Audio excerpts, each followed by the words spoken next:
Sarah had tried everything. She had cut out gluten. She had tried probiotics. She had downloaded 3 different meal tracking apps. And every single morning, she still woke up bloated. Still hit that wall at 3 in the afternoon, where her brain simply stopped working. Still felt like her body was fighting against her instead of with her. Her doctor ran every standard test. Everything came back normal. But Sarah knew something was wrong. What nobody had told her was that the answer wasn't in what she was eating. It was in when she stopped. Today, we are going inside the gut. Not the gut you see in a diagram, the living, breathing, impossibly complex ecosystem that runs almost everything about how you feel. And we are going to talk about 5 mechanisms, not supplements, not detox teas, 5 biological processes that your body was built with that most of us have accidentally turned off. Let us start with the one that almost nobody in the wellness industry talks about. Your gut has 2 modes, eating mode and cleaning mode. When you are eating, your small intestine is in full production, mixing, breaking down, absorbing. Every resource is focused on processing what just came in. But deep cleaning cannot happen during this phase. There is a mechanism built into your digestive system called the Migrating Motor Complex. Researchers often call it the MMC. Think of it as your body's internal street sweeper. Its job is powerful and specific.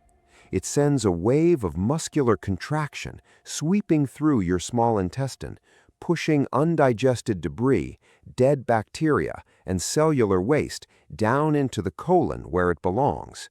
But here is the rule that changes everything. The street sweeper only comes out when the street is empty. Your stomach needs to be completely empty for roughly 90 minutes to 2 hours before the MMC even begins. And once it starts, the cleaning cycle itself takes another 90 minutes to complete.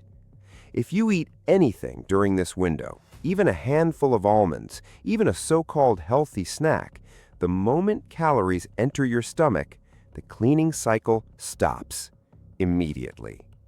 In the modern world, we graze constantly. Breakfast, a mid-morning snack, lunch, an afternoon coffee with sugar, dinner, a late-night treat. Because we never stop eating, the cleaning crew never comes out. When the MMC does not run, bacteria are allowed to stagnate in the small intestine. They ferment, they overgrow, they produce gas in places gas should not be. This is one of the primary drivers of chronic bloating and a condition called SIBO, small intestinal bacterial overgrowth. The fix is not a supplement, it is space. Research suggests that spacing meals by 4 to 5 hours without snacking allows the MMC to complete a full cycle. And when you hear that low rumbling in your stomach between meals, that is not always hunger.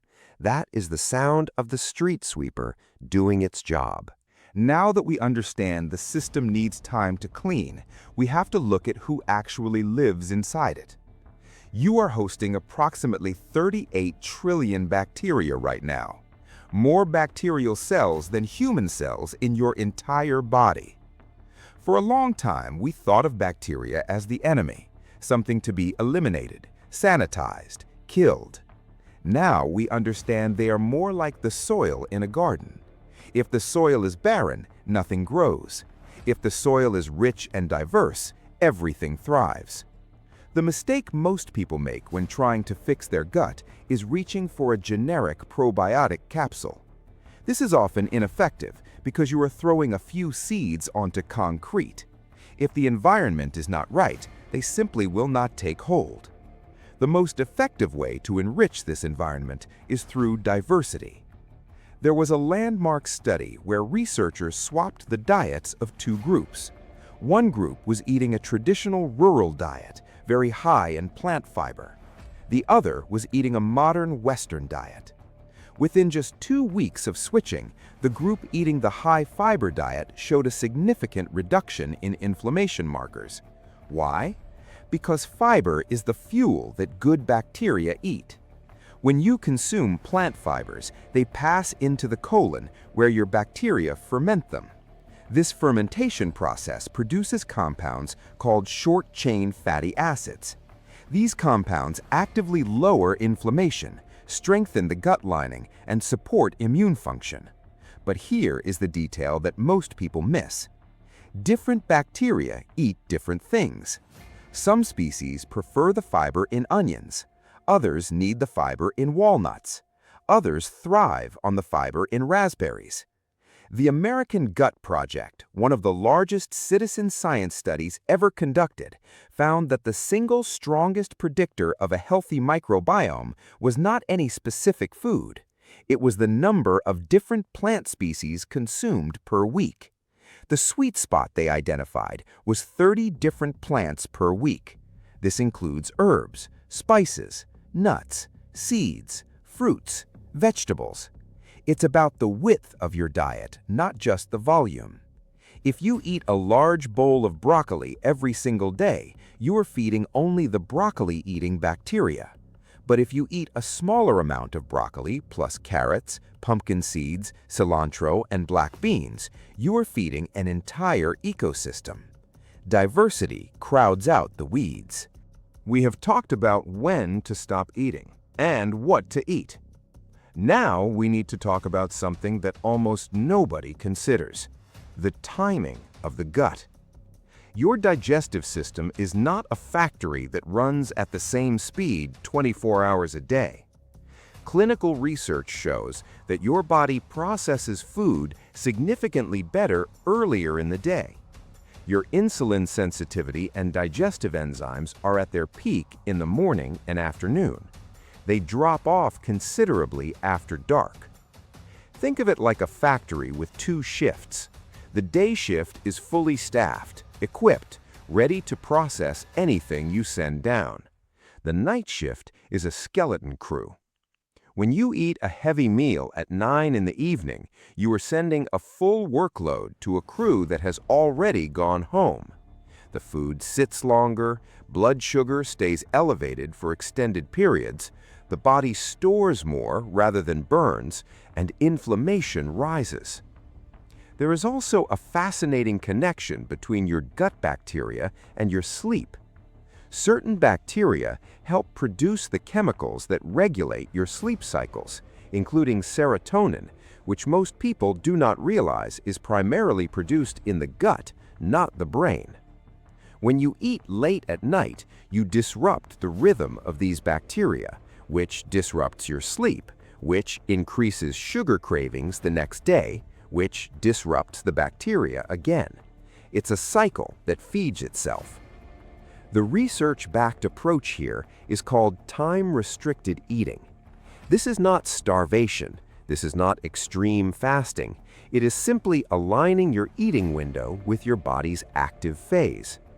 Trying to confine eating to a 10 to 12-hour window, for example, between 8 in the morning and 8 at night, gives your gut lining the overnight window it needs to regenerate without the interference of active digestion.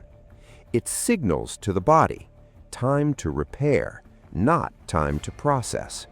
Mechanism 4 takes us away from food entirely. You can eat the perfect diverse diet. You can space your meals perfectly. You can align your eating window with your circadian rhythm. But if this one wire is damaged, digestion will not work properly regardless. We are talking about the vagus nerve. Your gut and your brain are physically connected by this nerve. It is a two-way communication highway running from the base of your brain all the way down through your chest and into your abdomen. And the traffic on this highway is completely controlled by your stress level. Your nervous system has 2 primary states: fight or flight, and rest and digest. You cannot be in both simultaneously. It is biologically impossible. When your body perceives stress, whether from a real physical threat or from checking your email at lunch. It diverts blood flow away from your digestive system and toward your muscles. Digestion is classified as a non-essential function during perceived danger. This means if you eat while anxious, rushing, or scrolling through stressful content, you are effectively eating with the power turned off. Stomach acid decreases, gut movement slows, food sits and ferments rather than digesting properly. Gas builds, bloating follows. We have to understand that digestion begins in the brain, not the mouth. A remarkably simple way to manually shift your nervous system before eating is through breath. Before your first bite, take 3 slow, deep breaths. Make your exhale longer than your inhale. This directly stimulates the vagus nerve. It sends a signal to your brain that the environment is safe. The brain responds by switching digestion back on. It takes 30 seconds, but it changes the biochemical environment your food enters. The sixth mechanism is about subtraction. We tend to focus entirely on what to add: more greens, more water, more supplements. But in biology, removing the wrong things is often more powerful than adding the right ones. There are 3 things most of us are inadvertently exposing our gut to every single day that work directly against everything we have discussed. The first is the casual overuse of antibiotics. Antibiotics are genuinely life-saving medicines in the right context. That is not in question. But when used for every minor illness or consumed passively through conventionally raised meats, they act like a forest fire inside the microbiome. They eliminate the bad, but they also burn down the good. Research suggests it can take months for microbial diversity to recover after a single course of broad-spectrum antibiotics. The second is pesticide residue. Many crops are treated with agricultural chemicals designed to kill organisms. When we consume these residues, emerging research suggests they may have a disruptive effect on gut bacteria as well. Choosing organic for what researchers call the dirty dozen, the 12 fruits and vegetables that absorb the most residue, is one of the most practical defensive steps available.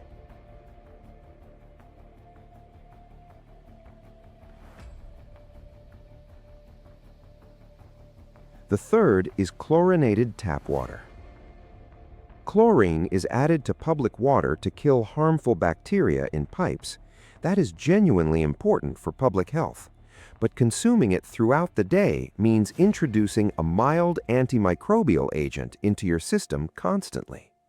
A basic carbon filter on your drinking water removes the majority of chlorine without removing beneficial minerals. This brings us to the full picture. Think of your body as a house. You cannot keep it clean if you are constantly tracking in mud. You cannot clean it if you never give the crew time to work. And you cannot clean it if the power keeps going out. 5 mechanisms. 5 operating instructions your biology already came with. Let the street sweeper run.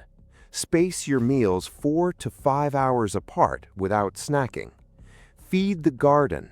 Aim for 30 different plant varieties per week. Align with the clock. Keep your eating window to 10 to 12 hours. Fix the wiring. Take 3 breaths before you eat. Stop the assault. Filter your water. Wash your produce. Be intentional about antibiotic use. Sarah made these changes over 6 weeks. No supplements, no elimination diets, no expensive programs. The bloating that had followed her for 3 years faded within the first 2 weeks. The 3 p.m. wall disappeared by week 4. She did not change what she ate. She changed how she worked with her biology.